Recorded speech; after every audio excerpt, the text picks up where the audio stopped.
Las noticias, protagonistas y tendencias del momento.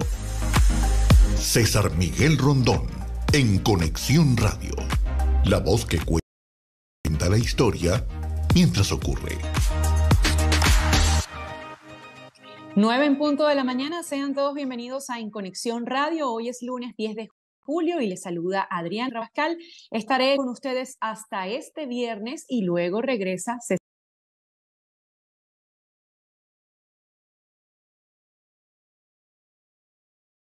Miguel Rondón.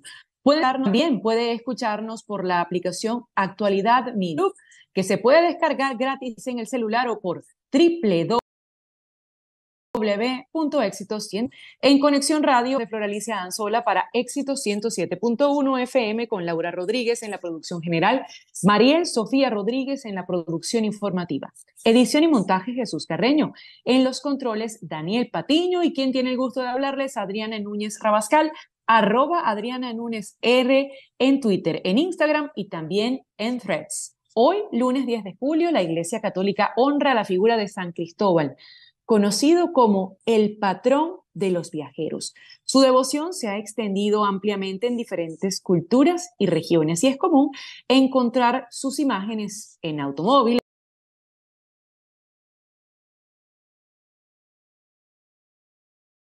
camiones o en de socorro jurídico humanitario. Esto es en San Salvador, en El Salvador, porque Nayib Bukele oficializa su candidatura para un segundo mandato, a pesar de que la Constitución de El Salvador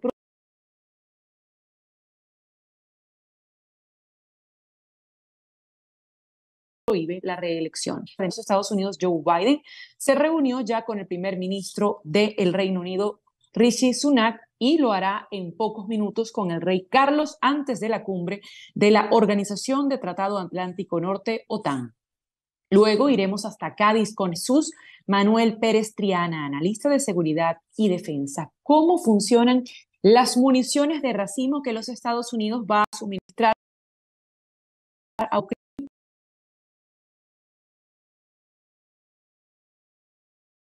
¿Por qué han objeto de la semana pasada que incluirá esas armas en un nuevo paquete de asistencia militar a Ucrania? Estaremos también en España con el debate de esta noche, cuando faltan apenas 13 días para las elecciones generales. Y de acuerdo con el país de España, es esta la oportunidad para que Pedro Sánchez pueda igualar en la intención de voto a su contendor Alberto Núñez Feijóo. De eso hablaremos con Ángel Expósito, periodista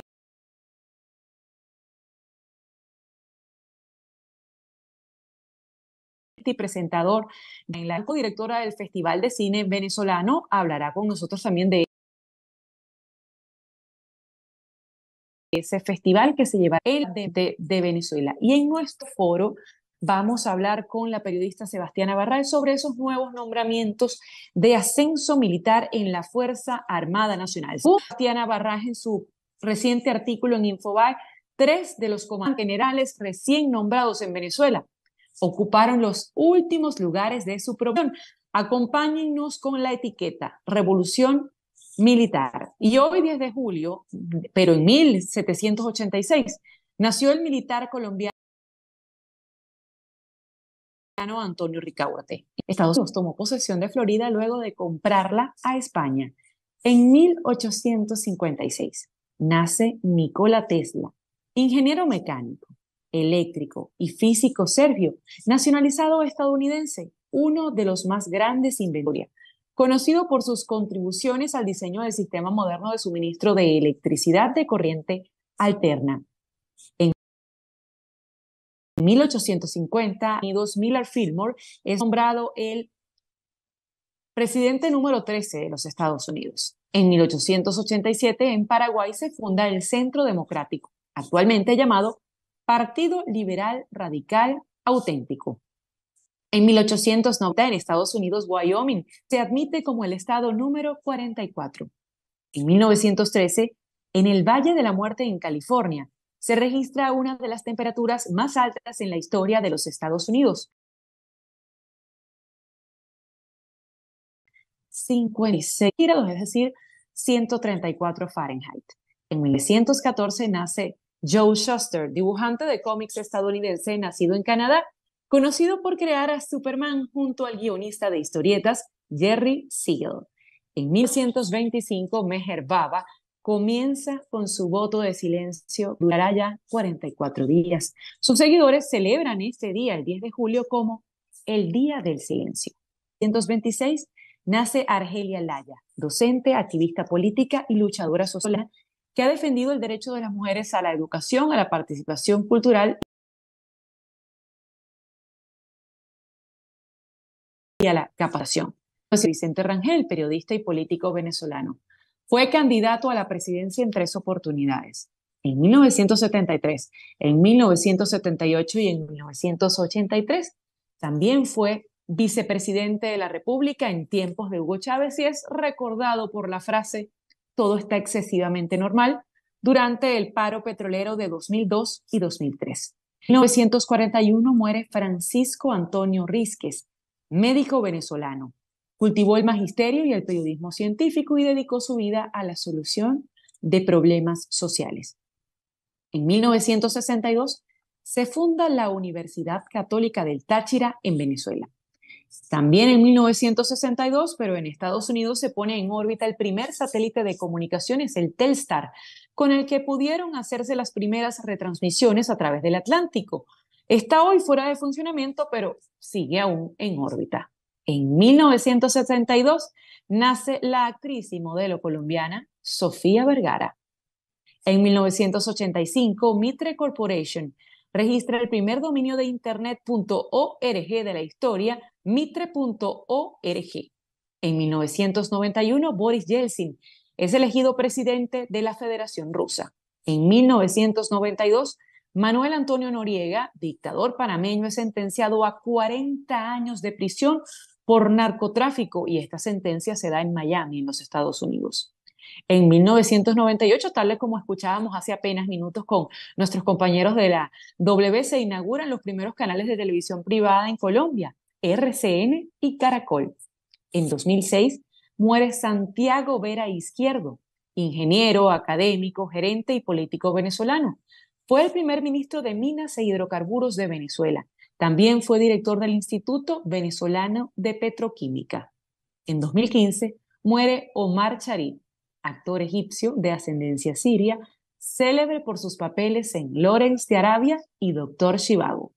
En 2016, la selección de Portugal conquista la Eurocopa 2016, siendo este el primer título de su historia y la primera consagración de Cristiano Ronaldo con los colores de su bandera.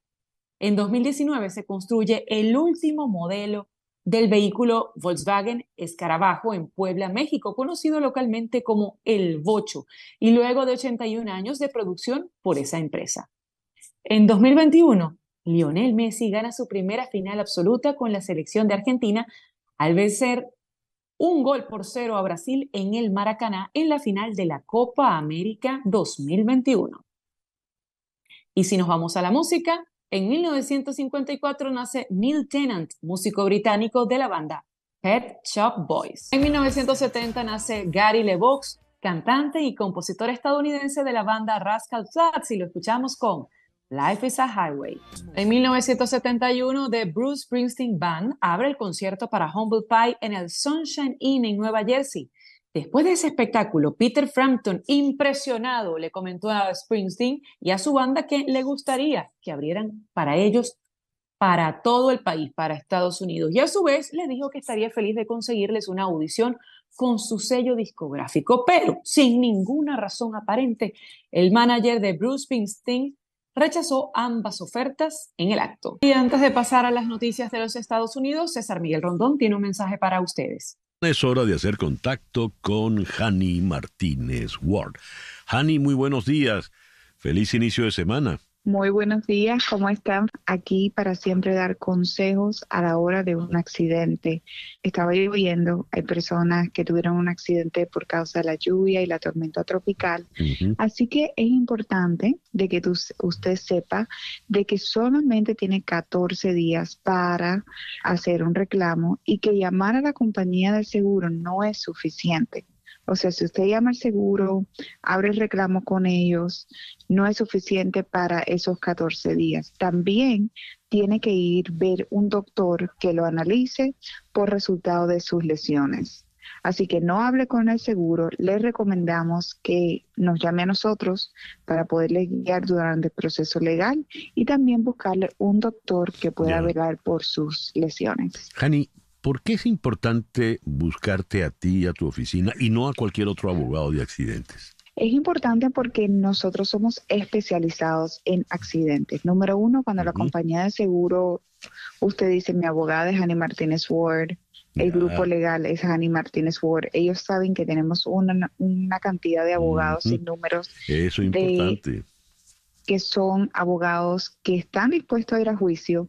Si la compañía de seguro nos cede, quiere decir ellos nos tienen una reputación que hemos alcanzado durante más de 10 años en el área especializada en accidentes. Así que no nos van a dar la primera o la segunda oferta, sino que van a dar una oferta justa y al final eso se refleja en el dinero que el cliente va a recibir en su bolsillo. Por ello usted debe tener en su teléfono este número: 855-DOLOR55, 855-DOLOR55, que equivale a 855-365-6755. Repito, 855-365-6755. Hani, son compensaciones por vehículo dañado y por daños físicos y psicológicos. Exactamente. 2 tipos de compensación. Número 1, usted va a recibir el arreglo de su carro o la pérdida total. Y otro dinero por separado por las compensaciones, por las lesiones que usted tuvo por el accidente. Que siempre hay lesiones, ya sean mínimas o mayores, siempre la persona tiene una lesión después del accidente y depende de esa cantidad de dinero que usted va a recibir de esa lesión, ya sea pequeña, pues vamos a estar hablando de $8,000 en adelante, o de compensaciones grandes como de $1 millón en adelante si la persona necesitaría cirugía o estaba hospitalizada. Muy bien, ahí estamos hablando de lesiones físicas, pero valen también alguna lesión psicológica, algún trauma, ¿verdad? Exactamente, eso es parte también de las lesiones, no solamente como tú dices, las físicas, pero también las psicológicas. Y nosotros le buscamos un doctor, un psicólogo, un psiquiatra que pueda ayudarlo a sobrepasar un accidente que puede ser bien traumático emocionalmente. Claro que sí. Por ello, anota el número 855-DOLOR55, que equivale a 855-365-6755. Muchísimas gracias, Hani. Muchas gracias. Noticias de Estados Unidos con César Miguel Rondón en Conexión Radio. 9:14 minutos de la mañana y ya hay fotografías del encuentro entre el presidente Joe Biden y el rey Carlos III. BBC Mundo lo reseña así. Joe Biden y el rey Carlos se reúnen ahora en el castillo de Windsor para el último de los compromisos del presidente de los Estados Unidos durante la visita rápida al Reino Unido. Un poco antes recibió un saludo real y escuchó el himno nacional de los Estados Unidos, interpretado por la Guardia Galesa antes de entrar al castillo para conversar. Esto está ocurriendo en este momento y BBC Mundo lo transmite en vivo. Pero antes, el presidente Joe Biden visitó la oficina del primer ministro Rishi Sunak en Londres para conversar apenas días antes de la cumbre de la OTAN, que será en Vilnius, en Lituania. Esta es la 6ª reunión de los líderes en 6 meses. En junio, Biden recibió a Sunak en la Casa Blanca y se comprometió en aquel momento con la Declaración del Atlántico a cooperar en tecnologías avanzadas, energía limpia y minerales críticos para contrarrestar la influencia de China en todo el mundo. Durante el vuelo de Biden a Gran Bretaña, habló por teléfono con el presidente ruso Recep Tayyip Erdogan en un intento de última hora para allanar el camino para que Turquía acepte la adhesión de Suecia. Un proceso que debe ser unánime entre todos los miembros actuales. Y en una entrevista concedida el viernes a CNN, el presidente Biden afirmó que Ucrania aún no está lista para ser miembro de la OTAN y que la guerra de Rusia en Ucrania debe terminar antes de que la alianza pueda considerar agregar a Kiev. El mandatario estadounidense también abogó por diseñar un camino racional para que el país pueda calificar para poder ingresar a la Organización de Tratado Atlántico Norte de la OTAN.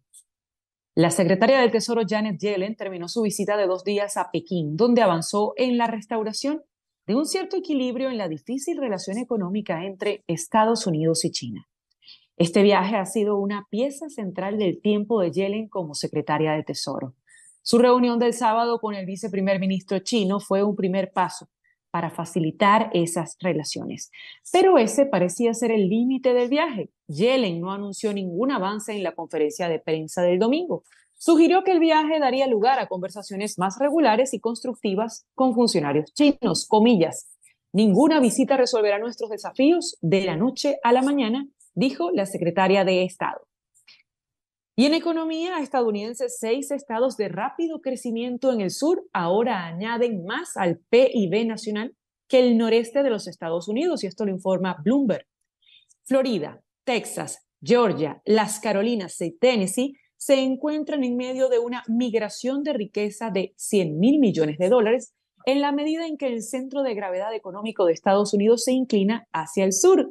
También lo dice Bloomberg. El cambio ocurrió durante el pico de COVID-19, pero no hay señales de que se va a revertir. Miles de haitianos se manifestaron el domingo en el condado de Miami-Dade como parte de varias movilizaciones internacionales para llamar la atención del caos y la criminalidad que enfrentan sus compatriotas en la isla. Con banderas de Haití, vestidos de blanco y carteles contra la violencia, los isleños caminaron desde la escuela de North Miami hasta la alcaldía de esa ciudad, en medio de la ola de calor que enfrenta buena parte de los Estados Unidos.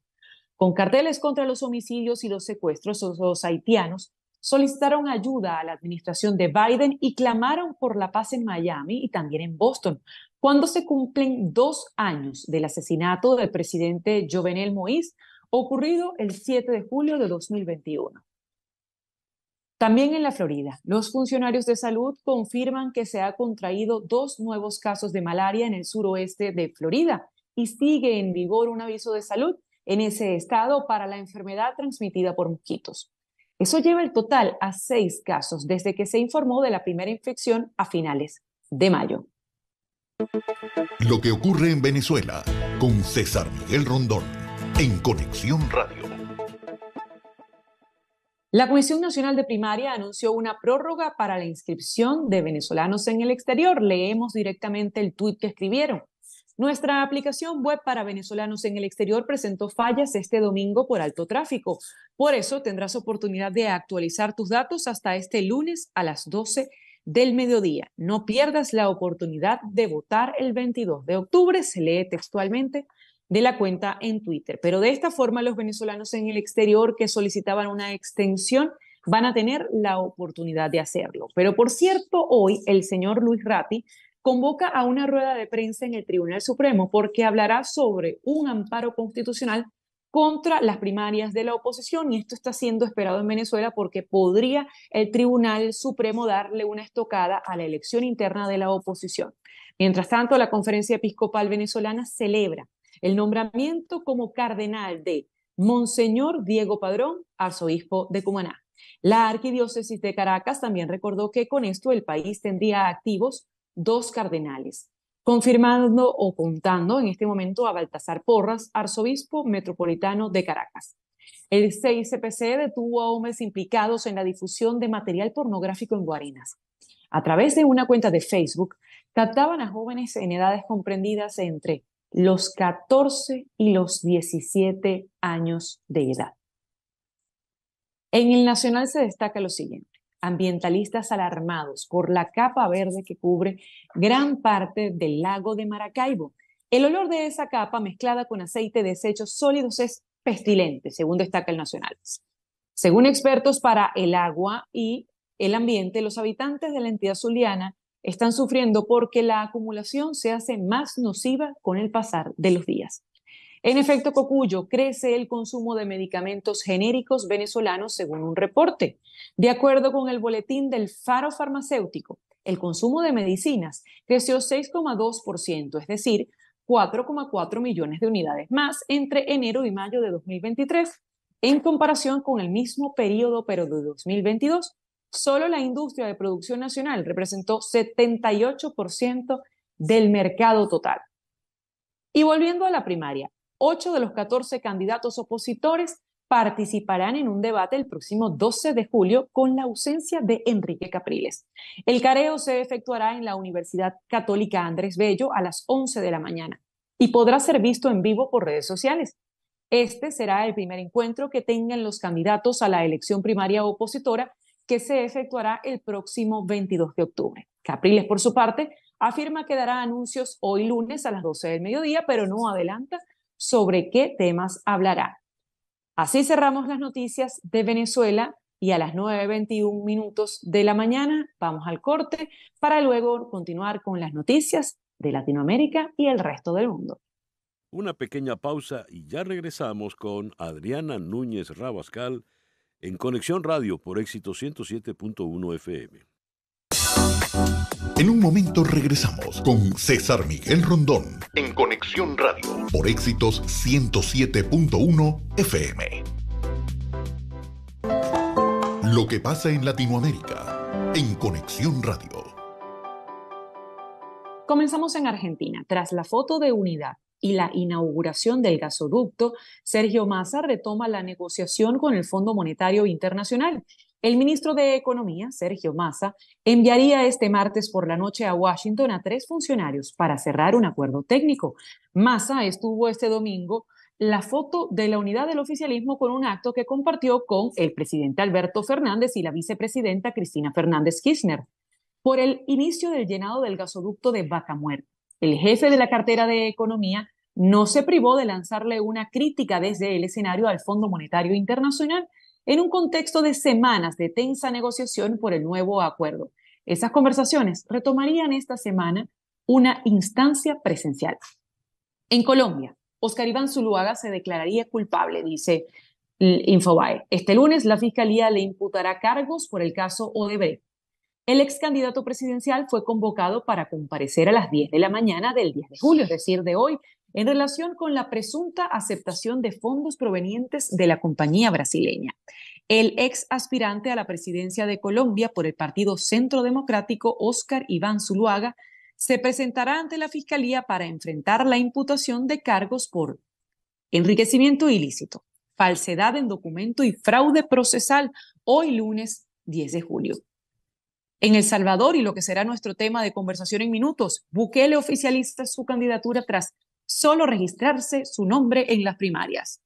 El partido oficialista de El Salvador celebraba el domingo elecciones internas en las que solo estaba la precandidatura del presidente del país, Nayib Bukele, un trámite legal para buscar su reelección en 2024, en medio de un debate sobre si la Constitución prohíbe o no un segundo mandato consecutivo. En Nicaragua, nuevo secuestro de un sacerdote católico. La Vanguardia lo destaca así. El sacerdote católico Fernando Zamora Silva fue detenido este domingo 9 de julio en la capital de Nicaragua, en Managua. Zamora es el responsable de la diócesis de Ciuna, en la región costera de ese país. El sacerdote fue arrestado a primeras horas de la noche por un grupo de policías y no ha sido visto desde entonces.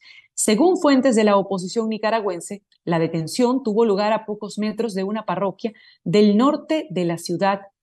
Zamora estaba saliendo de una celebración religiosa en la que estaba invitado. Los testigos confirman que fue visto por última vez cuando la policía se lo llevaba en un vehículo, pero hasta ahora no han conocido o no se han conocido los cargos que se le pueden acusar. Las noticias del otro lado del mundo en Conexión Radio. Y en España esta noche hay debate. Sánchez busca el golpe de timón a la campaña en el debate con Núñez Feijóo. El País de España dice, el cara a cara de esta noche llega con menos de 2 puntos de ventaja del PP sobre el PSOE. La encuesta que reseña El País apunta a un incremento de la movilización socialista en los últimos días. La mayoría de las encuestas ha desatado desde hace un par de semanas una pequeña corriente favorable a Pedro Sánchez, que ha sacado a los socialistas de la postración en la que permanecían desde el 28 de mayo.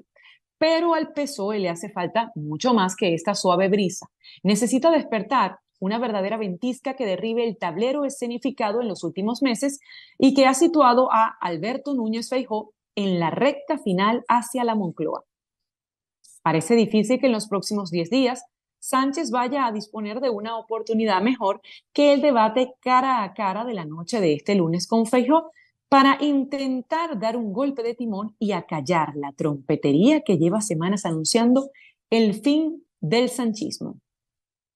Pasando a Rusia, el Confidencial titula lo siguiente: el Kremlin revela que Putin se reunió con el líder del grupo Wagner tras su rebelión. El encuentro, al que asistieron todos los comandantes de la compañía de mercenarios, se prolongó durante 3 horas y se produjo el 29 de junio, según detalla el portavoz de la presidencia rusa, Dmitry Peskov. El presidente Vladimir Putin se reunió con el líder del grupo de mercenarios Wagner, Yevgeny Prigozhin, después de su fallida rebelión el 29 de junio.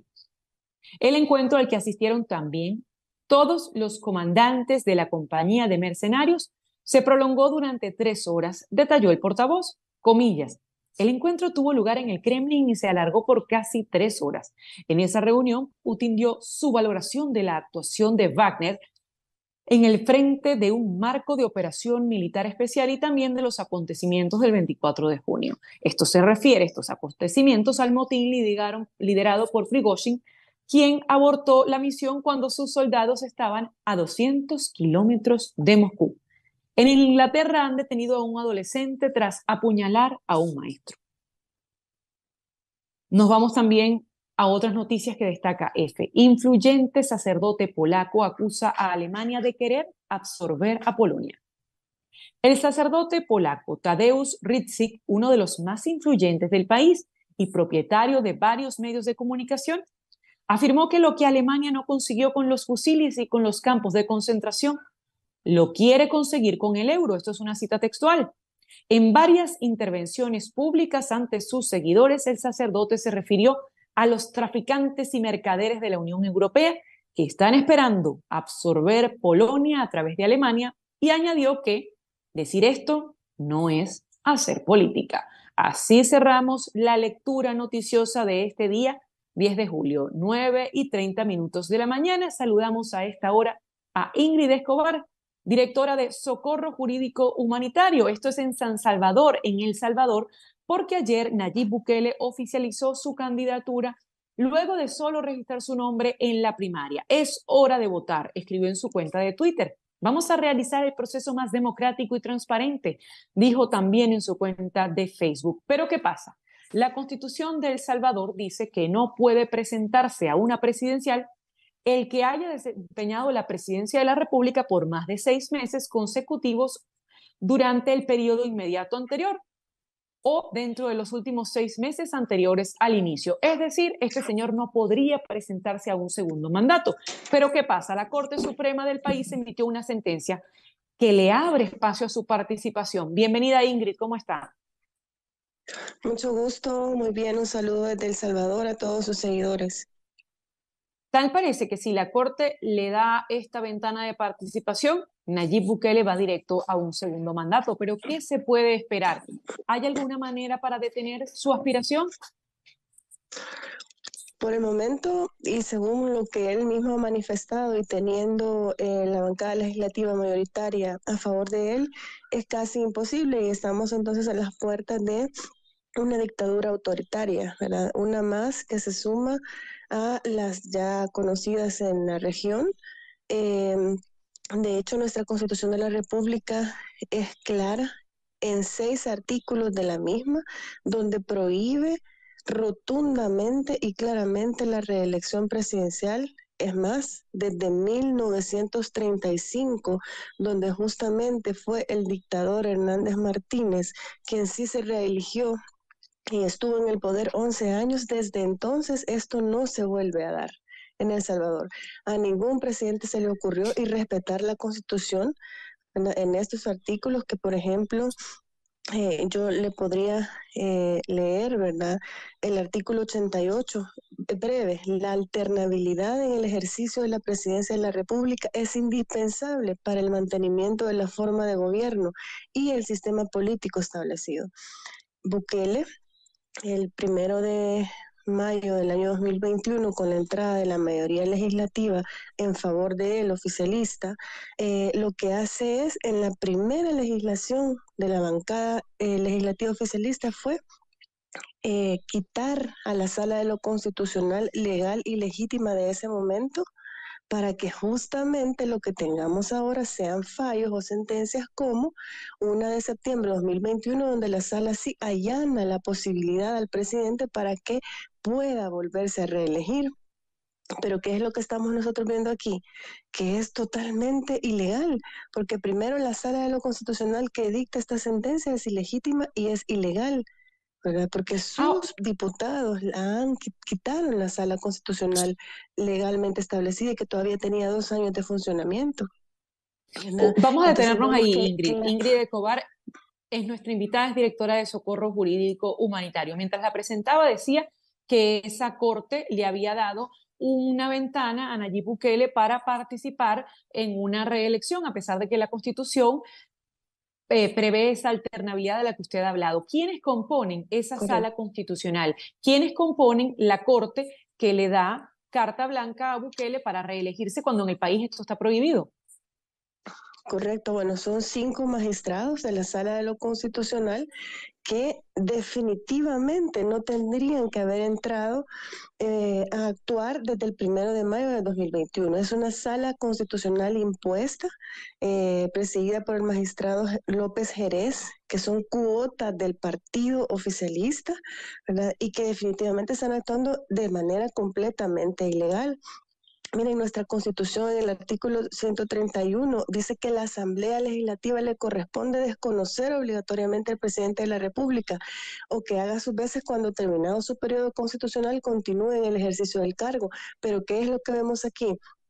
Todo lo contrario, porque como tienen una mayoría legislativa ahorita, lo que hace la Asamblea es pedir a la gente que vote por Nayib Bukele. Es decir, en nuestro país se ha terminado lo que se conoce como separación de poderes, lamentablemente. Y bueno, lo más difícil de la situación es que estamos a las puertas de una deriva autoritaria, de un momento de consolidación de una dictadura, en donde el dictador lo que está haciendo en nuestro país es, por ejemplo, encarcelando miles y miles de personas inocentes, no necesariamente por ser de estructuras criminales, sino porque son opositores o disienten con la opinión, en este caso, de el oficialismo o del presidente Nayib Bukele. El artículo 152 nuevamente en nuestra Constitución dice: no podrán ser candidatos a presidentes de la República quien haya desempeñado el papel de presidente por más de 6 meses consecutivos, y él lo está haciendo, él es el presidente actualmente, él no puede reelegirse. Y lo avala la Sala de lo Constitucional, impuesta justamente por Nayib Bukele y por sus diputados, lamentablemente, en El Salvador. Ingrid Escobar es nuestra invitada, es directora de Socorro Jurídico Humanitario y con ella conversamos desde San Salvador, en El Salvador. Esto del lado oficialista, tienen tomado el legislativo y tienen tomado el poder judicial, pero ¿qué pasa con la oposición? ¿Tiene músculo, tiene alguna figura para poder enfrentar a Bukele en las elecciones de 2024? Sí, de hecho, pues ya los partidos de oposición han propuesto sus candidaturas. Esperamos realmente que se respete la voluntad de la población. En este momento, bueno, el día de ayer, ellos mismos, su gente, sus militantes no les dieron el voto de confianza al mismo presidente. De un padrón de 500,000, por ejemplo, no votó pero ni el 12%. ¿Verdad? Entonces, bueno, si esto es en lo interno de ellos, del oficialismo, ¿qué va a pasar en El Salvador? Nosotros esperamos que se respete la voluntad de la población, que no sea como en los casos de Honduras, Nicaragua, en este caso estoy hablando de la región, o Guatemala actualmente, donde no se está respetando la voluntad popular. Esperamos que sea de esa manera. Sabemos que tienen todo el control del Estado, que pueden tener listo el fraude. De hecho, ellos hablan de un voto en el exterior que les va a favorecer, pero bueno, si hacemos el contraste con sus mismas votaciones internas, no será tan cierto lo que están diciendo. Entonces, el llamado que nosotros les hacemos es primero a las autoridades en sede nacional a respetar la voluntad del pueblo, pero también a la comunidad internacional a que sean observadores de este proceso en El Salvador. puesto que la gente ya no aguanta más, en este caso, la dictadura que estamos viviendo, que no se escucha a la población, que no solamente no se cumplen los compromisos que dijeron antes de ser o estar en el poder, sino que también están realmente ahorita matando a la población, están agudizando la crisis económica, ¿verdad? No tenemos ni una tan sola garantía constitucional. Aquí en este país a cualquiera pueden meter preso, pueden matar, torturar en centros penitenciarios y nadie dice nada, porque como todos tienen el control ellos mismos, ese grupo de familia, porque eso es otra. Aquí nos gobierna una familia, que es la familia Bukele, sus amigos y sus Claro, funcionarios. pero Entonces, más ese allá, es el llamado que más allá nosotros de eso, hacemos. Ingrid, este señor sigue siendo popular no solo en su país, sino también en Latinoamérica. Hay incluso países que votan que quisieran tener un presidente como Nayib Bukele. Le vuelvo a preguntar lo de los partidos opositores. ¿Hay una unidad en torno a varias candidaturas que pueda enfrentar a Bukele en la próxima consulta o va a ir Bukele contra varios opositores? En un minuto que nos Sí, queda, va, por favor. sí, por el momento va Bukele contra varios opositores. Entiendo que hay 2 partidos políticos que ya tienen sus propuestas únicamente, sería específicamente contra 2 candidatos. Y bueno, sí, hay muchas personas que quisieran en el mundo copiar, en este caso, el papel de Nayib Bukele en El Salvador, pero yo les digo, piénsenlo bien, porque él se cuelga de la propaganda, de la seguridad, pero ¿a qué costo? A costa de la democracia, a costa de nuestros derechos fundamentales. No, a costa de la vida de las personas, no. Yo les recomendaría que analicen mejor las cosas. Miren el caso de los colombianos, hasta esta fecha hay más de 30 colombianos presos en El Salvador, ¿verdad? Que vienen y buscan una oportunidad laboral, porque así dice Bukele que tenemos en El Salvador un despegue económico, empleo, etcétera, pero lo que encuentran es cárcel, lo que encuentran es actos arbitrarios, irrespeto a las leyes. Lo que encuentran es irrespeto a sus derechos básicos más fundamentales, como es el derecho a la libertad, a la salud, a la alimentación y a la vida misma. 166 inocentes han perdido sus vidas en las cárceles, todo por mantener la popularidad de un dictador. No es justo, ¿verdad? Y no es correcto. Gracias. Ingrid, un gusto haber conversado con usted. Igualmente, que tengan un buen día. Ingrid Escobar es directora de Socorro Jurídico Humanitario en El Salvador, dando cuenta de la aspiración a la reelección de Nayib Bukele y, según ella, cree que el país va hacia una deriva autoritaria porque hay alternabilidad en el poder en esa nación. La Constitución prohíbe esa reelección, pero la Corte Constitucional le ha dejado la puerta abierta a Bukele para medirse para un nuevo periodo. 9:41. Nos vamos a la pausa en Éxitos, pero al regreso tendremos nuestro foro y puede acompañarnos con la etiqueta Revolución Militar. Una pausa y regresamos con César Miguel Rondón en Conexión Radio. Escuchas a César Miguel Rondón en Conexión Radio.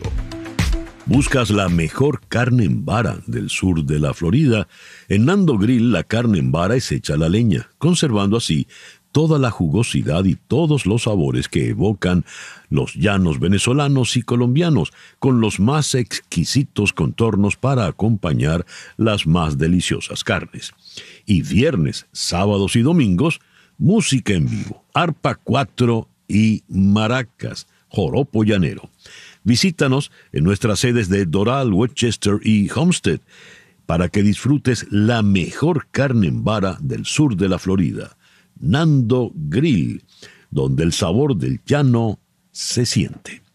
Adriana Núñez Rabascal en Éxito 107.1 FM, haciéndome maravillosamente el quite. 9:45 de la mañana, ya estamos de regreso con más de En Conexión Radio y el tema de hoy es los ascensos en la Fuerza Armada Nacional Bolivariana de Venezuela. Leo el siguiente artículo escrito por la periodista venezolana Sebastiana Barraez. 3 de los comandantes generales recién nombrados en Venezuela ocuparon los últimos lugares de la promoción. El que bate récord de ser el peor en orden de mérito es el nuevo jefe de la milicia Javier José Marcano Tábata, quien ocupó el puesto 207. Pero lo que llama la atención, más allá de ser una promoción, según la reseña de Sebastiana Barraez, mediocre, es que Vladimir Padrino López sigue como ministro de la Defensa inamovible. Bienvenida, Sebastiana, ¿cómo está? Hola, ¿cómo están ustedes? Y por supuesto la audiencia. Un abrazo. Gracias, gracias por acompañarnos. ¿Qué dicen de Nicolás Maduro, de su poder en este momento en Venezuela, estos cambios militares? Bueno, lo primero es que Nicolás Maduro no ha logrado definitivamente controlar la institución castrense con la seguridad que pregonan de que tienen una fuerza armada profundamente chavista.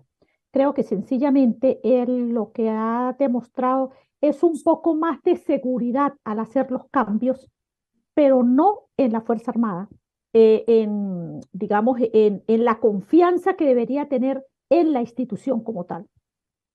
Ahora bien, ¿por qué sigue Vladimir Padrino López? ¿Qué sabe Vladimir Padrino López o qué poder tiene para que Maduro lo mantenga allí?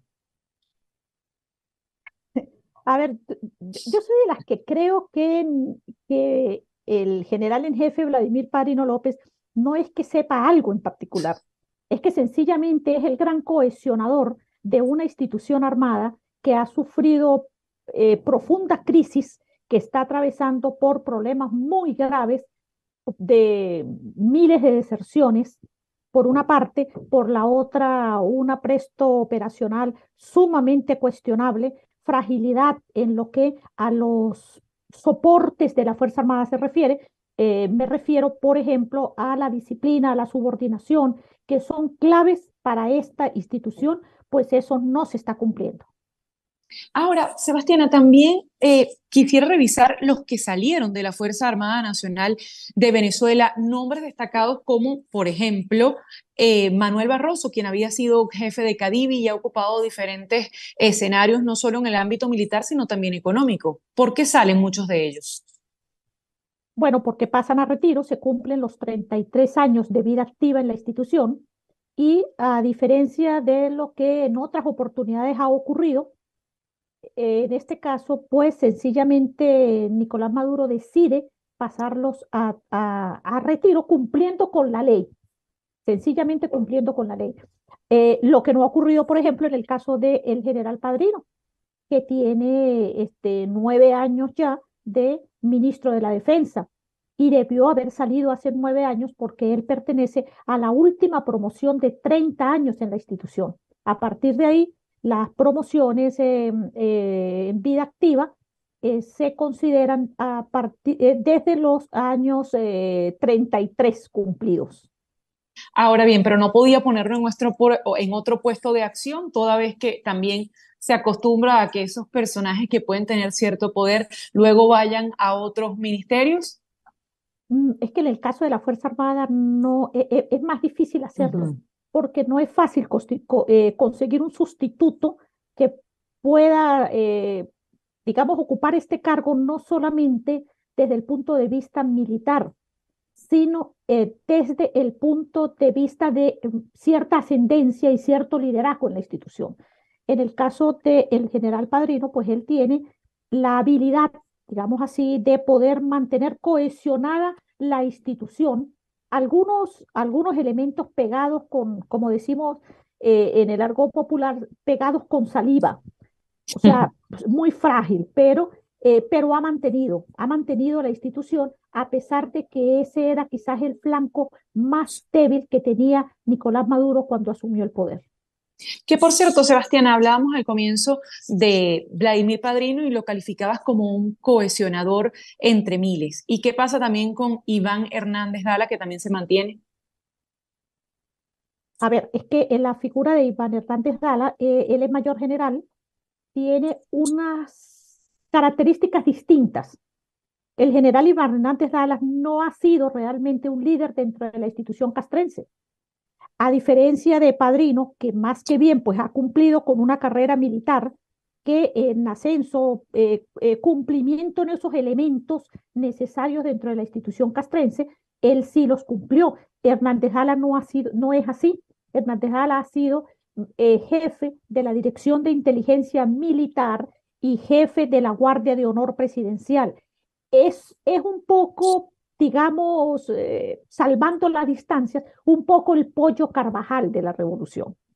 Y es el hombre de confianza, sin duda, de Nicolás Maduro, porque en caso contrario, Maduro no lo tuviese en los dos cargos donde lo mantienen. Y se puede decir hombre de confianza cuando incluso en su libro este señor Manuel Christopher Figuera dice que esto fue uno de los colaboradores del 30 de abril de 2019, ese alzamiento breve que vimos en el distribuidor La Carlota acá en Venezuela. Yo creo que el general de división Christopher Figuera ha venido especulando cada vez más en relación con lo que sucedió el 30 de abril. 30 de abril. Y sencillamente porque él fue una figura clave de lo que ocurrió ese día, que entre otras cosas solamente contribuyó a que fuese liberado Leopoldo López y que además fuesen sacrificados una cantidad de militares, muchos de los cuales tuvieron que huir, están en asilo, otros se mantienen detenidos dentro del país. Entonces, es decir, lo que hubo fue una limpieza militar. A ver, yo creo que fue un grave error, sencillamente, lo que ocurrió en ese momento y que el gran artífice de todo lo que se armó alrededor de esto es lo que yo he podido concluir hablando con los diferentes actores de este 30 de abril. Es que el general Christopher Figuera es la única persona que dice y sostiene que en esa conspiración estaban involucrados el general Padrino, el general Hernández Dala, Sopotoscientos. La verdad es que lo que sí estuvieron involucrados fue un grupo de comandantes, tenientes coroneles de la Guardia Nacional, varios oficiales de rangos medios y bajos, y un número importante de comandos del SEBIN, a quienes el general Christopher Figuera, pues sencillamente dejó abandonados allí en el distribuidor Altamira porque nunca se presentó. Él nunca llegó al sitio donde ocurrieron los hechos, a pesar de que él ahora ha cambiado la historia y dice que sí, que estuvo allí. Pero es totalmente falso. Eso es fácil de comprobar incluso por las fotografías y los videos que se tomaron ese 30 de abril allí en Altamira. Sebastiana Barraez es nuestra invitada, es periodista, se especializa en la fuente militar. Por cierto, Sebastiana, que estamos en este momento también en la campaña política opositora. ¿Siente usted que alguno de los candidatos le está mandando un mensaje a la Fuerza Armada Nacional o sigue siendo quizás impenetrable ese discurso opositor frente a lo que puede haber en cuarteles y en mandos? A ver, yo creo que la persona que más ha tratado de acercarse a la Fuerza Armada ha sido María Corina Machado. Eh, mm, Creo que no exactamente de manera muy apropiada, pero lo ha intentado hacer. El problema es que los militares tienen una manera de pensar, de actuar los han preparado para que su manera de ver y concebir el país y su rol pues sea totalmente distinta a la que empezamos los civiles. Creo que a veces el mensaje equivocado es que se pretende enviar discursos hacia los militares como si se estuviese dirigiendo hacia civiles. Y creo que ahí ha sido fundamentalmente el error de todos estos años en el que diferentes actores políticos desde la oposición y de sectores neutrales, digamos, han tratado de llegarle a la institución castrense, de convencer a los militares de hacer cumplir la Constitución, de que la cumplan ellos y de que la hagan cumplir, como están obligados según la propia Constitución de la República Bolivariana de Venezuela. Pero me llama justamente la atención que digas que es la candidata María Corina Machado la que ha intentado quizás tener más ese discurso hacia los militares, sobre todo porque en un periodo fue ella una de las principales críticas de cómo actúa la Fuerza Armada Nacional. ¿Sientes que, por ejemplo, esto que ha ocurrido en algunas carreteras venezolanas donde a pesar de que le impiden ellos mismos el tránsito, ella logra hablar con algunos de ellos, puede hacer que este discurso resuene? A ver, lo que pasa es que más allá de lo que pueda ocurrir en las alcabalas o en los puntos de control, con quienes están ahí en esos momentos, digamos, muchos de ellos son tropa profesional, pero son tropa, es distinto a el discurso que de manera general o de manera masiva pudiera calar dentro de la institución armada, donde hay oficiales superiores, me refiero a generales, almirantes, mayores generales y pare de contar, hacia abajo toda la estructura piramidal de la institución armada, pues el discurso es distinto. Porque, a ver, yo creo que María Corina lo ha intentado hace años. Algunas experiencias han sido positivas, otras equivocadas, pero creo que en ese aspecto ha sido la que más ha intentado llegar a la Fuerza Armada. Ojo, eso no significa que sea la persona que dentro de la institución castrense aprecien, por lo menos en su discurso. Yo creo que hay eh, personajes a lo largo de la historia más reciente de Venezuela que han intentado calar en la Fuerza Armada porque consideran que sin duda alguna esta institución es clave a la hora de decidir que se respeten, por ejemplo, los resultados electorales. Que por cierto, quiero decir que sí, yo soy de las que creo que la Fuerza Armada va a hacer cumplir los resultados electorales. A eso quería ir. Más allá de hacer cumplir los resultados electorales, es lo que intenta el gobierno hacer en este momento con entorpecer la participación de los candidatos opositores y de llegar a la primaria. ¿Eso para los militares es un tema ajeno o también están pendientes de ese ámbito, más allá de sea quien sea el candidato opositor y si llega a ganar en el 2024, hacer respetar eso? ¿Cómo están viendo este pequeño espacio en el que la oposición intenta recomponerse? Mira, la Fuerza Armada o los militares dentro de la institución castrense, por lo menos la gran mayoría de los oficiales, no solamente que es que están interesados de lo que suceda en este mundo político electoral, sino que es que además lo ven de manera muy puntual, lo ven de manera muy interesante. Tanto es así que la Fuerza Armada o el generalato ha intentado influenciar en los periodos electorales. Nunca antes habíamos visto que la Fuerza Armada, por lo menos antes, lo que incluso ni siquiera en la época de Chávez, la Fuerza Armada intentó de manera tan vulgar interceder, influir en los resultados electorales, como lo ha hecho, por lo menos, yo recuerdo en el año 2015, porque ellos instalaron una especie de, a ver, no sé si es la palabra correcta, pero sería un CNE paralelo.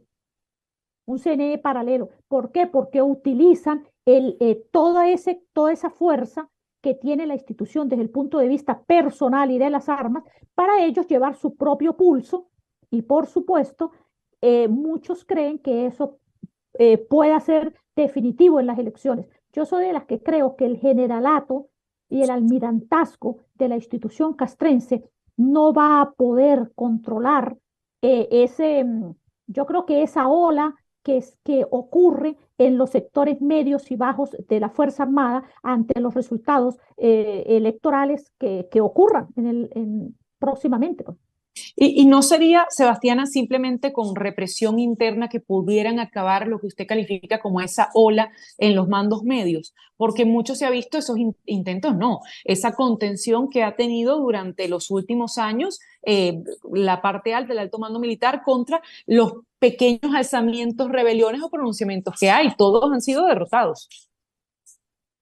Bueno, a ver, es verdad que existen, creo que la suma son como 23 operaciones, algunas creadas, alimentadas con informes falsos, otras reales, de todo lo que ha ocurrido en este periodo en el que Nicolás Maduro está en el poder. Creo que el año 2018 fue fundamental y el año 2019, pero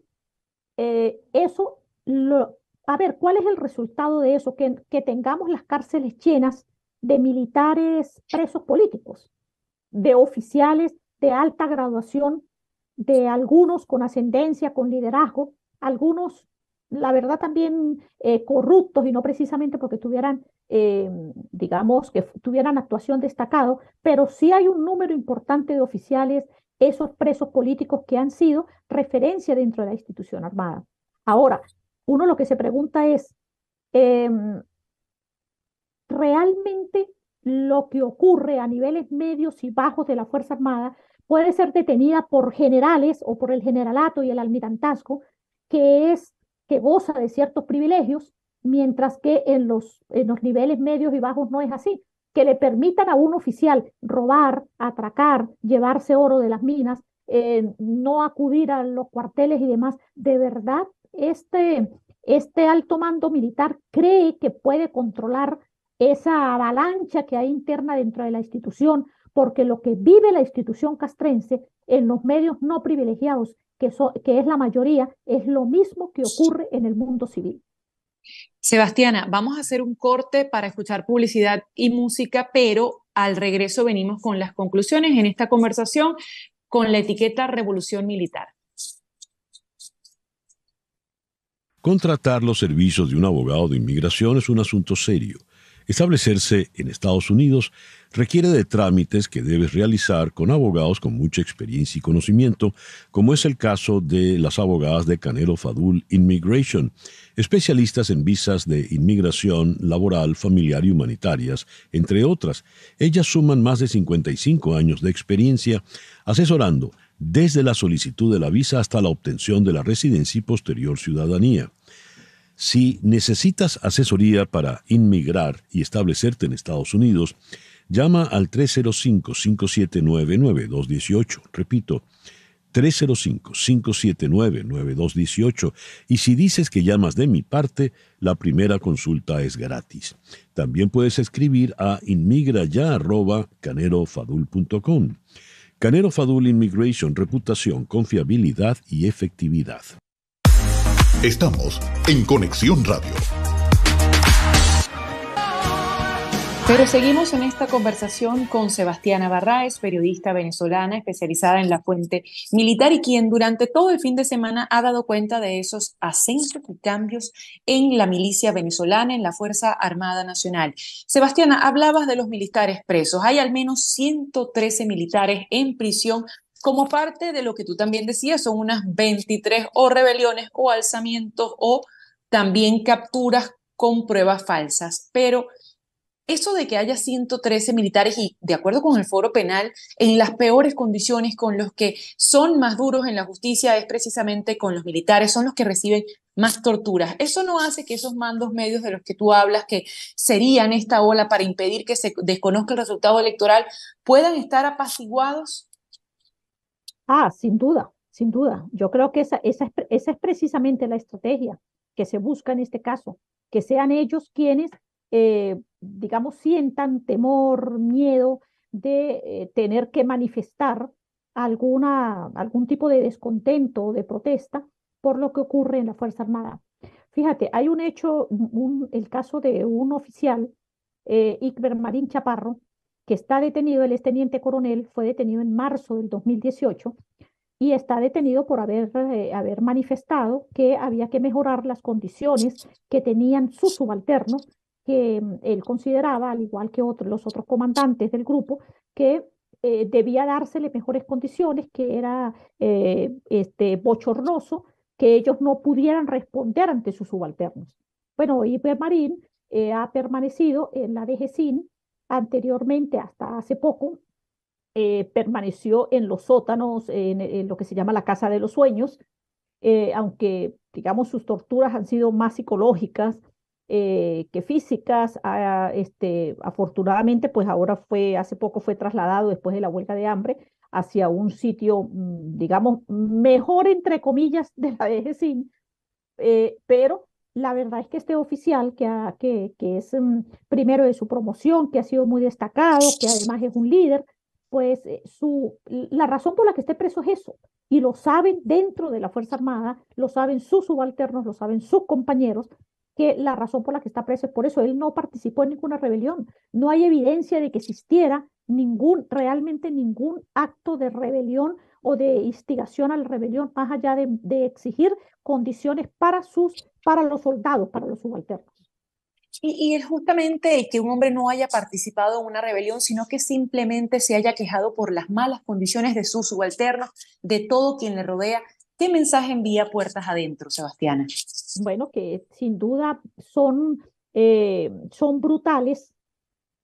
Es brutal la reacción contra aquel oficial que sencillamente se pronuncie, que reclame, que exija. Bueno, la conclusión de eso, o mejor dicho, el resultado de eso es esa Fuerza Armada de hoy con miles de desertores, tanto en el Ejército como en la Guardia Nacional, miles. O sea, yo creo que nosotros somos la Fuerza Armada más atípica quizás de Latinoamérica. En ese aspecto, una Fuerza Armada bananera, la verdad, porque uno lo que puede es asumir cómo es posible que en una institución existan miles de desertores porque sencillamente no soportan las condiciones que se están viviendo dentro de la institución armada. Y esa deserción de la que hablas, ¿se mantiene este año 2023? ¿Ha bajado, ha aumentado? No, eso se mantiene. En la Fuerza Armada hay sitios donde los propios guardias o soldados le dicen a uno que no hay personal. Anteriormente, pequeñas instalaciones militares, por ejemplo, en la frontera, que tenían 30, 40 funcionarios de tropa, pues resulta que eso a veces hay 3, 4, 5. Es decir, la suma es abismal, por eso es que tenemos miles de deserciones. ¿Qué ha hecho la Fuerza Armada ante eso, que es perverso? Pues han flexibilizado los requisitos de ingreso.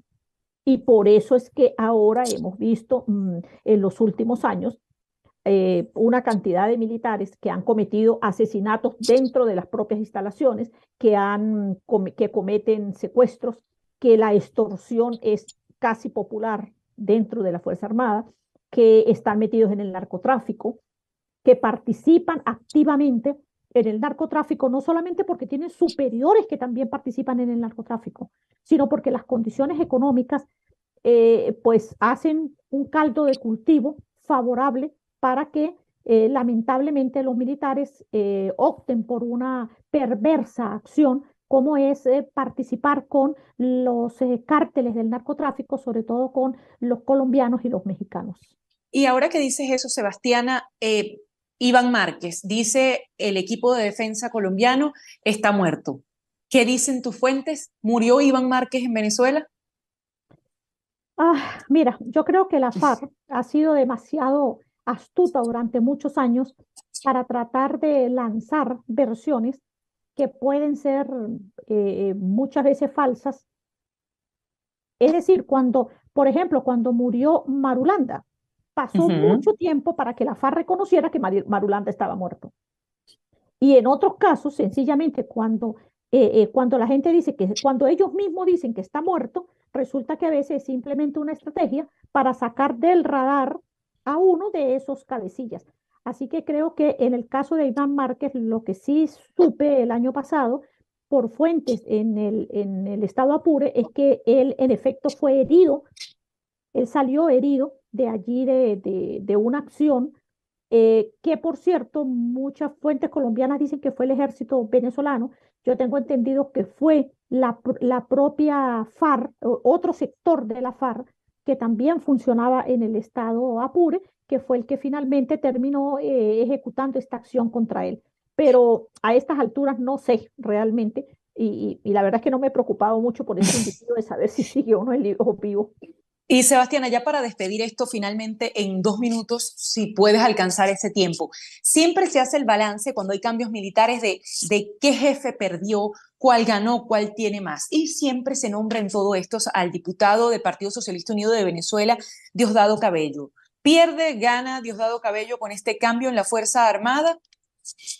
Diosdado Cabello ha venido perdiendo desde hace mucho tiempo. Creo que algunos respiritos que ha tenido en algún momento determinado ya no cuentan. Su pérdida de imagen, de liderazgo, de ascendencia sobre grupos que controlaban dentro de la institución armada, pues ya no existe. Está muy minimizado.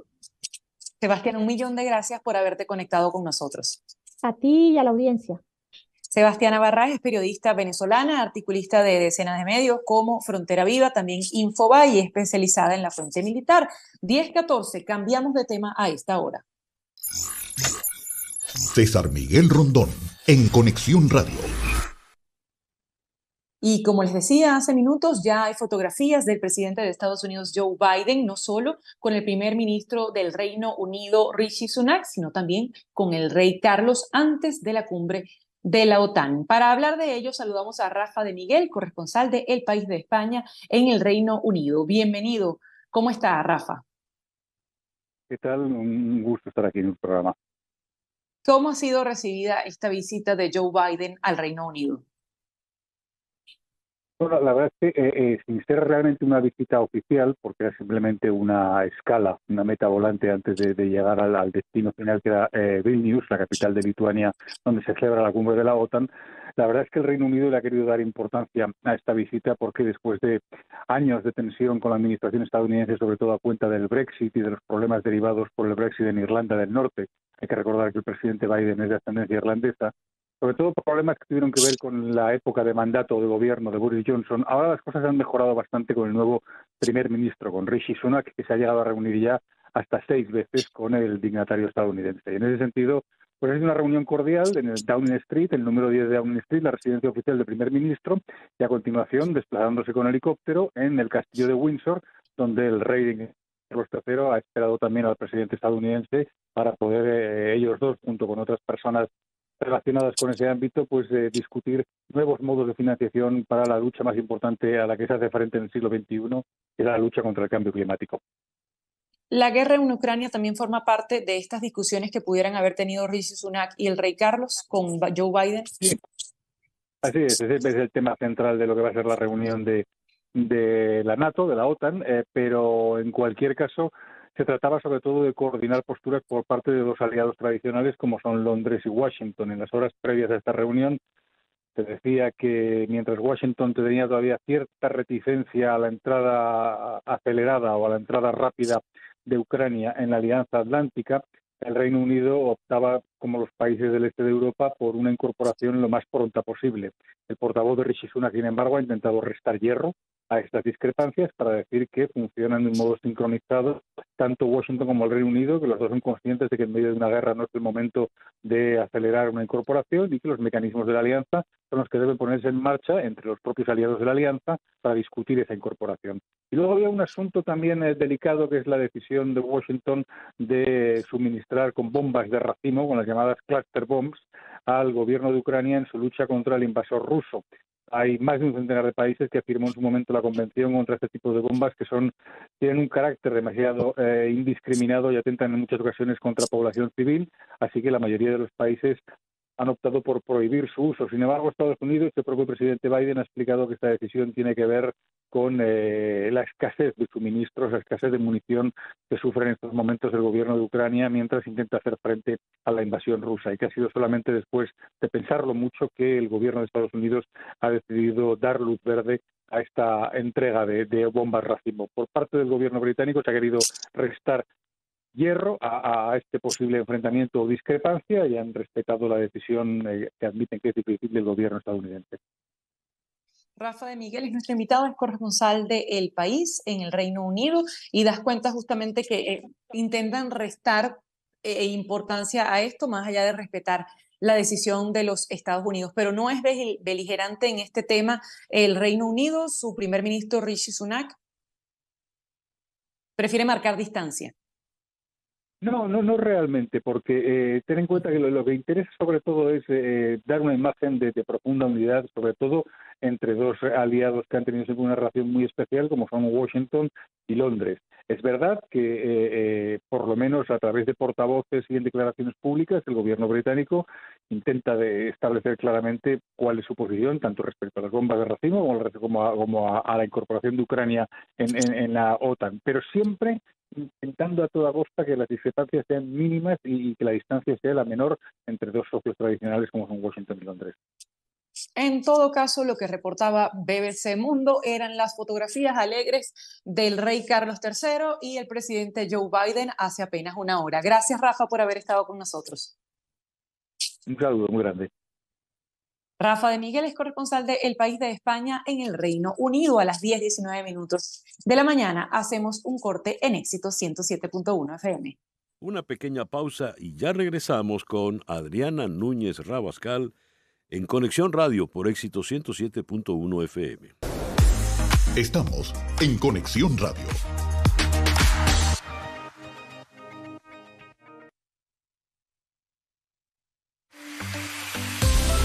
Sintonizas a César Miguel Rondón en Conexión Radio por Éxitos 107.1 FM. El próximo 29 de julio, desde las 4 de la tarde, es la Noche de la Herencia Venezolana. En Éxito 107.1 FM te invitamos a celebrarlo y a disfrutar del juego entre los Marlins y los Tigres de Miguel Cabrera. Esta será la última visita de Miggy como jugador activo a el Loan Depot Park, a la ciudad de Miami, donde debutó hace 20 años como Big Leaguer. Habrá un homenaje para Cabrera antes del juego y después habrá un concierto sorpresa. Y con la compra del boleto vas a recibir una camisa conmemorativa del Día de la Herencia Venezolana y tendrás acceso a la preventa de boletos para la Serie del Caribe. Y algo muy importante, al comprar tu entrada estás contribuyendo con Fe y Alegría en Venezuela, esa maravillosa institución educativa de Fe y Alegría. Eso sí, el boleto debes comprarlo solo a través de marlins.com/Venezuela. marlins.com/Venezuela para que así puedas contribuir directamente con Fe y Alegría en la Noche de la Herencia Venezolana. Y nos vamos hasta Cádiz, en España, para conversar con Jesús Manuel Pérez Triana, analista de seguridad y defensa, porque durante todo este fin de semana hemos escuchado hablar de las bombas de racimo, de las municiones de racimo que Estados Unidos le va a enviar a Ucrania.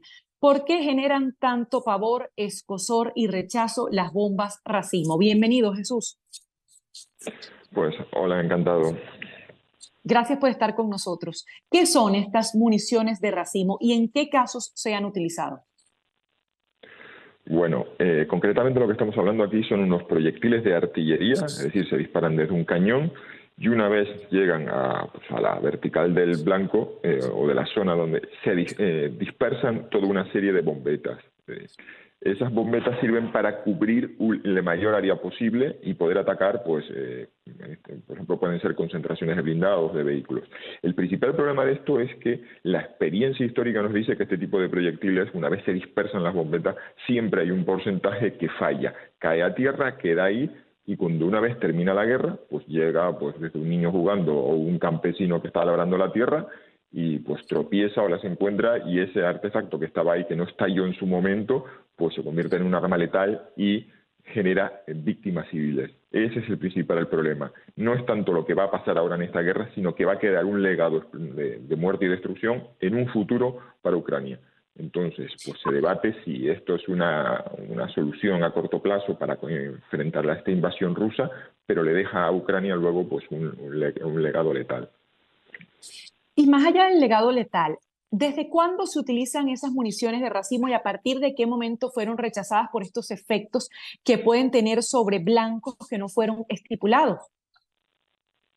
Bueno, pues esto lleva décadas, desde los tiempos de la guerra de Vietnam, a la guerra del Golfo en el año 91, precisamente una vez acabada la Guerra Fría y toda una serie de organizaciones humanitarias que trabajaban en países que habían sido pues escenario de conflictos. Uno muy concreto fue, por ejemplo, Camboya, en el que se usaron mucho las municiones disparadas, lanzaviones, minas antipersona, y se generó toda una corriente de rechazo a este tipo de armas y se impulsó un convenio internacional contra su uso. Este convenio es decir, voluntario, es decir, no es forzado, no hay una acción internacional que llega desde lo alto de la ONU, sino que los países se adhieren voluntariamente a él, y hay más de 100 países que lo han firmado, y en este caso ninguno de los dos países que están ahora mismo en conflicto, Ucrania y Rusia, lo han firmado y tampoco lo ha firmado pues Estados Unidos. Es decir, que los tres países implicados,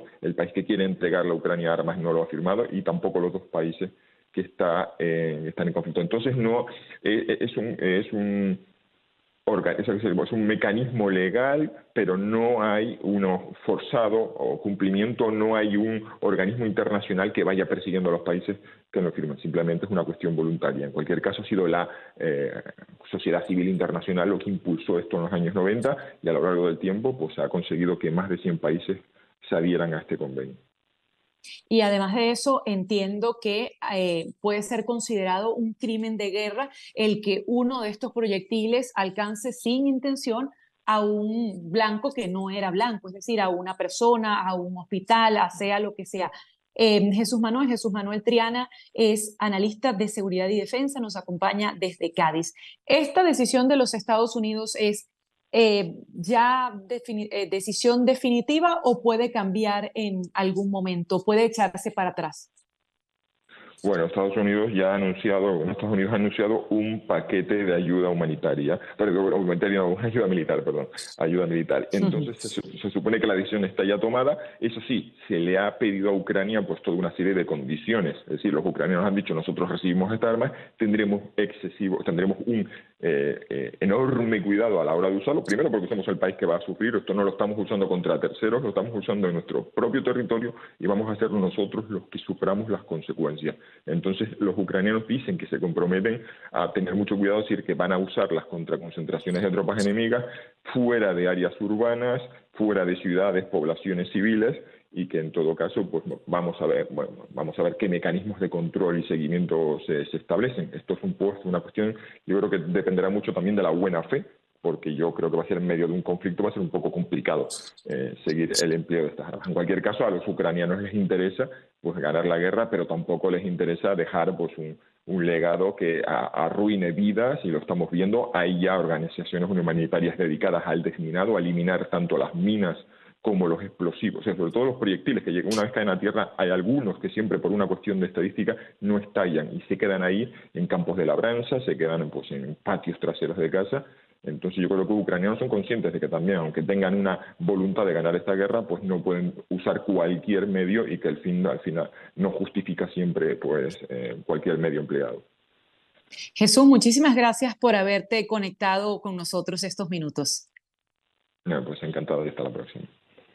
Jesús Manuel Pérez Triana es analista de seguridad y defensa, y tal como lo dijo él, también el Comité Internacional de la Cruz Roja dice que entre 10 y un 40% de estas municiones pueden fallar. 10:29, cambiamos de tema. César Miguel Rondón, en Conexión Radio. Y nos vamos hasta Madrid, España, porque esta noche es el debate entre Pedro Sánchez y Alberto Núñez Feijóo a solo 13 días de las elecciones generales. Según una encuestadora citada por el diario El País, el Partido Popular llega con 2 puntos sobre el Partido Socialista Obrero Español, el PSOE. La encuesta apunta a un incremento de la movilización de los socialistas en los últimos 2 días. Pero ¿qué se espera de este cara a cara? Ángel Expósito es periodista y presentador de La Linterna en la estación de radio COPE. Bienvenido, Ángel, ¿cómo está? ¿Qué tal, Adriana? ¿Cómo estás? Gracias por estar con nosotros. ¿Qué puede pasar esta noche? ¿Puede Pedro Sánchez recuperarse frente a la opinión pública? No. Yo creo que como pasa en casi todos los países y en España más, el voto está muy decidido a 10 días de las elecciones, que es lo que se da. Yo creo que el debate va a influir relativamente en muy pequeño porcentaje del electorado, y creo que la distancia entre Núñez Feijóo y Pedro Sánchez es mucho más de lo que dice el país. Creo que la distancia está rondando los 30, 40 diputados, y eso es francamente insalvable. Yo creo que no le da tiempo ya a recuperar la distancia existente. ¿Cuánto jugarán las coaliciones? ¿El poder sumarse a Vox o el poder unirse al otro partido, a Sumar, es en este momento imprescindible para los dos grandes movimientos como el PSOE y el PP, esas alianzas? Sí, tajantemente en los dos sentidos, con un matiz. Es verdad que el PP va a necesitar a Vox, lo que no sabemos es cuánto. No es lo mismo sacar 150 diputados y que Vox saque 25, que sacar 140 diputados y que Vox saque 35. No es lo mismo. Eso por un lado, PP-Vox. Por otro lado, es verdad lo que dices del PSOE más Sumar, pero te falta más. PSOE más Sumar no van a sacar la mayoría, seguro. Va a hacer falta PSOE más Sumar más los partidos independentistas de Cataluña y del País Vasco. Por lo tanto, el collage en el lado de la izquierda se complica muchísimo más. ¿Qué es lo que en este momento está molestando y movilizando al votante español? ¿Es la economía? ¿Son quizás lo que se califica por algunos las mentiras de Pedro Sánchez? ¿Qué es lo que tiene más movilizada y más interesada a la población española en la próxima fecha? Mira, Diana, hasta ahora me has preguntado hechos, y son los que te he dado, las encuestas, las posibilidades, las coaliciones. Ahora me estás preguntando por una opinión personal. Yo creo que, mira, yo he llegado de Kiev, de Ucrania, hace una semana. Yo creo que la guerra le hubiera estallado a cualquier gobierno, ya fuera a Joe Biden o ya fuera a Donald Trump, ya fuera a Pedro Sánchez o a Núñez Feijóo.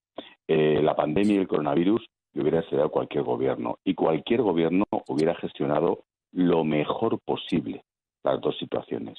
El problema de Pedro Sánchez han sido sus inmensas mentiras y sus socios de coalición, que son socios imposibles, que no existen en ningún país de Europa.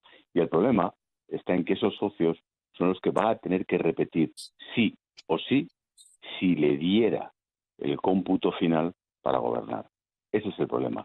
No la gestión de los problemas, que han sido francamente dificilísimos para él, para Francia, para Alemania, para Estados Unidos, para cualquier país de nuestro mundo.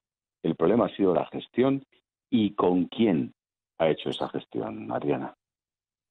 Y con quizás ahora poniéndonos del lado del Partido Popular y sus aspiraciones con Alberto Núñez Feijóo, esa coalición con Vox no puede ser, como decimos quizás en Venezuela, un plomo en el ala, algo que le pese al Partido Popular aliarse con ideas que quizás pueden ser extremistas para un porcentaje de la población que incluso sea del Partido Popular, sumarse a eso, ¿o es el único camino que les queda? Las dos cosas son ciertas. Vamos a ver, ¿tú, de dónde proviene tu familia, Adriana? ¿De qué país? ¿De Venezuela también o de dónde? De Venezuela, del País Vasco y de Cataluña.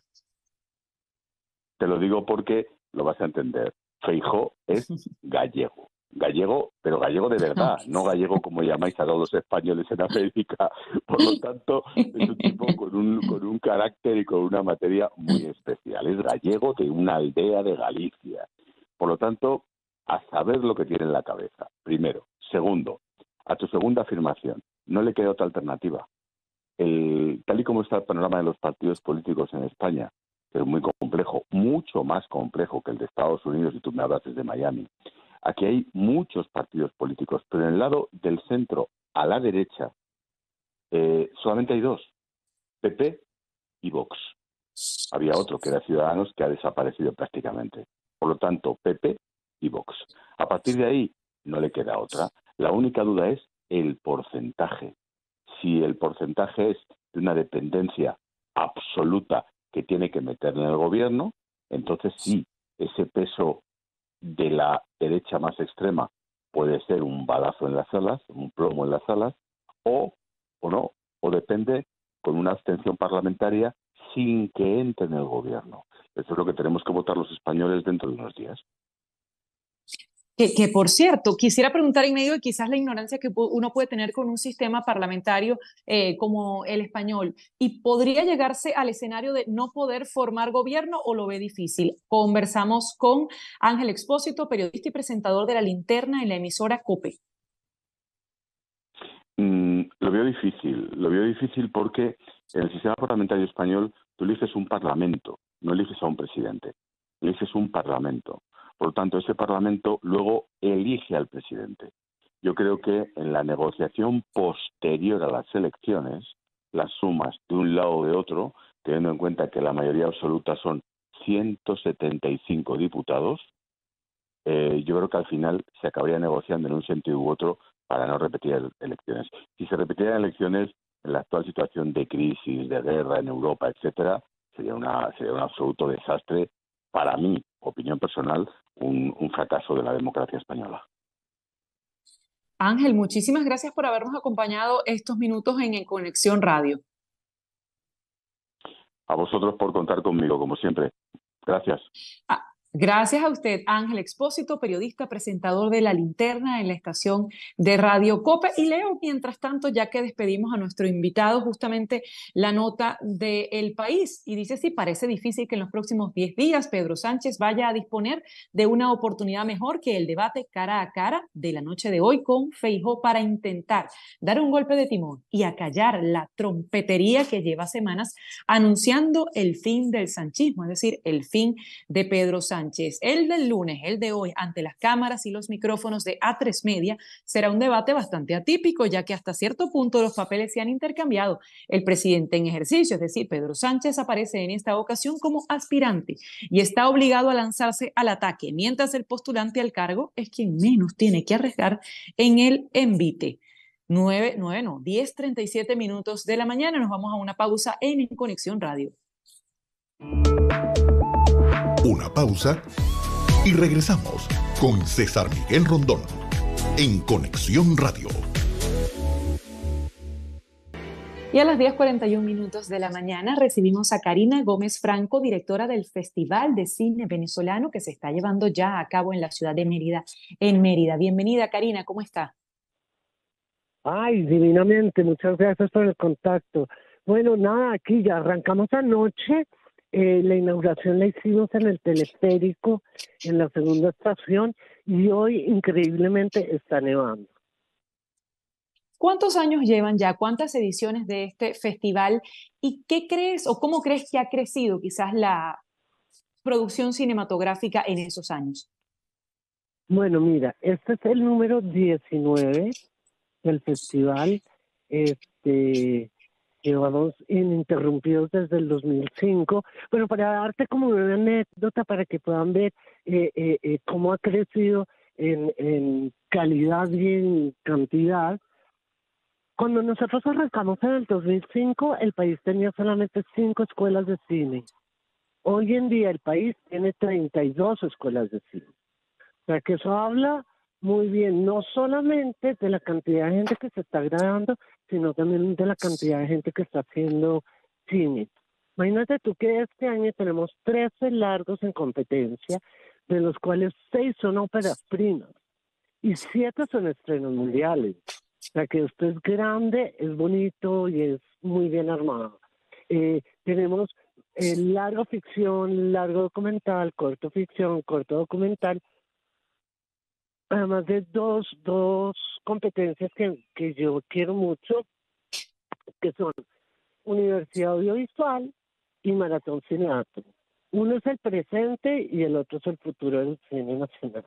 Y por el otro lado tenemos homenajes, o sea, imagínate tú que estamos homenajeando el nacimiento de los 100 años de Osvaldo Vigas, Jesús Soto y Carlos Cruz Diez.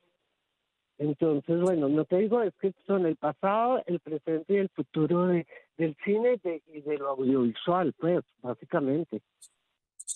Karina, me llama la atención que hablas de ese crecimiento de 5 a 32 escuelas de cine. ¿Cuál quizás es la ciudad o el estado venezolano que más está produciendo? Oye, eso es difícil decir. Evidentemente Caracas, o sea, porque es la capital. Pero tenemos películas de muchos lados. Además tenemos muchas películas de la diáspora, ¿sabes? De gente que está afuera y que está haciendo cine en Venezuela, viene, hace cine y se devuelve. Tenemos, imagínate tú que hay 42 cortometrajes de directores venezolanos en todas partes del mundo haciendo cine. O sea que lo que se está viendo es una cosa increíble. Es decir, que serían como unas coproducciones. Viene el escritor, el director que ha estudiado afuera y decide quizás emplear a personal que está en Venezuela. ¿Cómo funcionan esas coproducciones? Hablado. Son 42 cortos ficción hechos por venezolanos dentro y fuera del país. Todas estas producciones, las 42 producciones, son producciones hechas. El director es venezolano, pero lo han hecho en cualquier lugar del mundo y han ido a festivales internacionales importantísimos. ¿Qué es lo que queremos ver? Queremos ver también el futuro de quién va a venir a filmar a Venezuela y quién va a hacer los nuevos largos. Si bien hablamos de 42 de dentro y de fuera, ¿cuál quizás es el común denominador de historias? ¿Sobre qué se está basando quienes en este momento están haciendo cine? Pues mira, fíjate que el país tiene como una idea errónea de la producción nacional. Siempre pensaban que era como violento y como, ¿sabes? Como policías y mujeres de la mala vida y qué sé yo. Y nada más lejos de eso. Mira, este año tenemos comedia, tenemos familia, tenemos historia, tenemos épica, o sea, hay de todo. La verdad es que es increíble. Y documentales, hay unas maravillas de documentales que están haciendo en el país increíbles. ¿Sabes quién me faltó mencionar de los homenajes? Hay varios. Uno que es Pedro Rincón Gutiérrez, rector de rectores, fue rector de la Universidad de los Andes y fue el primero que hizo una escuela de cine en el país, el departamento de cine de la ULA. Y bueno, y con esto muchísimo más. Tenemos un homenaje a Asdrúbal Meléndez, que tiene en su haber por lo menos 40 producciones cinematográficas, es actor y es un escultor hoy en día muy prestigioso. Y los hermanos Rodríguez, que son morochos, que tienen una producción constante, han hecho por lo menos 50 cortos entre documental y ficción, y tienen unas películas divinas, que son 4. De hecho, 2 de ellas han ganado Festival de Cine, que son Hijos de la Sal y Derecha en el Cine.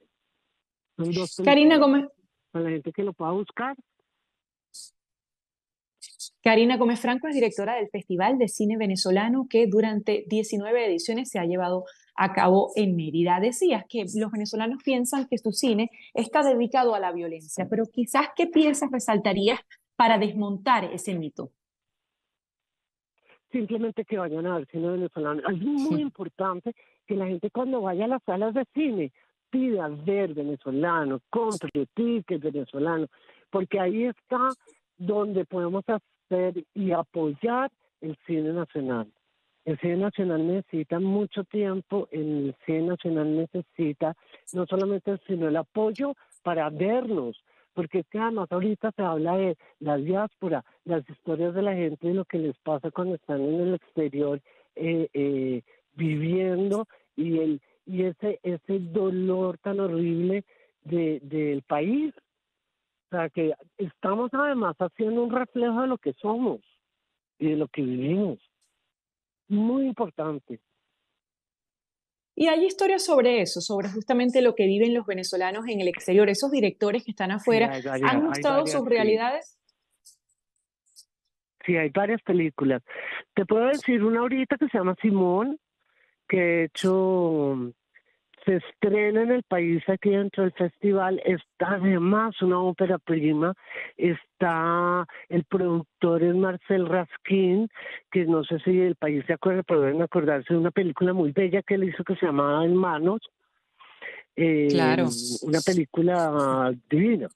Entonces, bueno, no, tenemos muchísimas cosas. Están Los Niños de las Brisas, que no estoy es más, yo sé que César Miguel entrevistó a Marianela Maldonado y a Tenana, Luisa de la Ville, en el programa de ustedes. O sea, que lo que hay es cine para ver todo, o sea, para alegrarse, para soñar, para ver nuestras playas, nuestras selvas, o sea, hay de todo. Y que, por cierto, hablando de eso, de desmitificar el tema de la violencia, 2 de las producciones más taquilleras que ha tenido Venezuela de su cine son Azul y no tan rosa, que no tenía nada que ver, si se habla de violencia, pero no violencia de las armas, sino contra la comunidad homosexual, y Papita Manito Stone, que es una comedia súper ligera sobre la rivalidad entre los 2 principales equipos de béisbol de Venezuela, Navegantes del Magallanes y Leones del Caracas. Pero Karina Franco, nuestra invitada Karina Gómez Franco, directora general del Festival de Cine Venezolano. Si bien ha habido esa evolución de pasar de 5 escuelas de cine a 32, ¿hay incentivos para hacer el cine? ¿Hay financiamiento? ¿Hay espacios? ¿Hay permisos? ¿Cómo lo ve usted? No, mira, fíjate, hoy en día tenemos el presidente del Senado, que se llama Carlos Aspurua, algo así como remozado el Centro Nacional Autónomo de Cinematografía.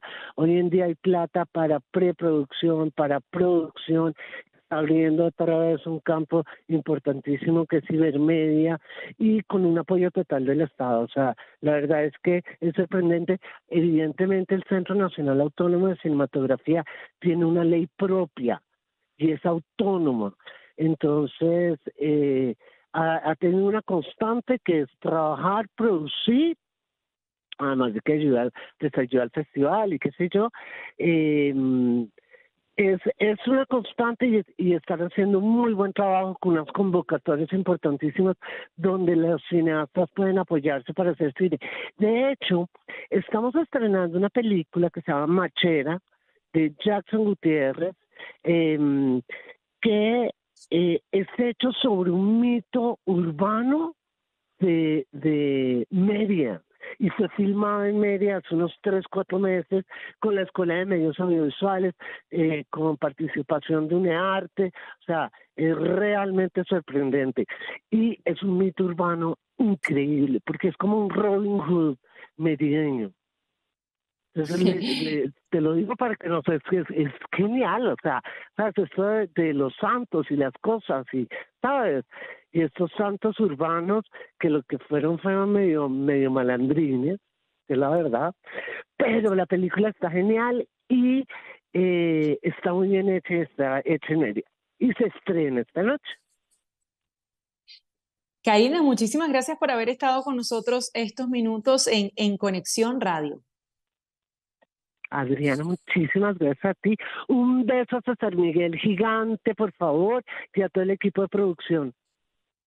Karina Gómez Franco es directora del Festival de Cine Venezolano que está realizándose en Ciudad de Mérida, en Mérida durante esta semana. Pueden conocer su programación en Instagram, @fest.cinevenezolano, en Twitter, @fest_cine BZLano, y en líneas generales ustedes ponen en Google Festival del Cine Venezolano y allí consiguen la información. 10:52 en Conexión Radio, es una producción de Floraliza Anzola para Éxito 107.1 FM con Laura Rodríguez en la producción general, María Sofía Rodríguez en la producción informativa, edición y montaje Jesús Carreño, en los controles Daniel Patiño.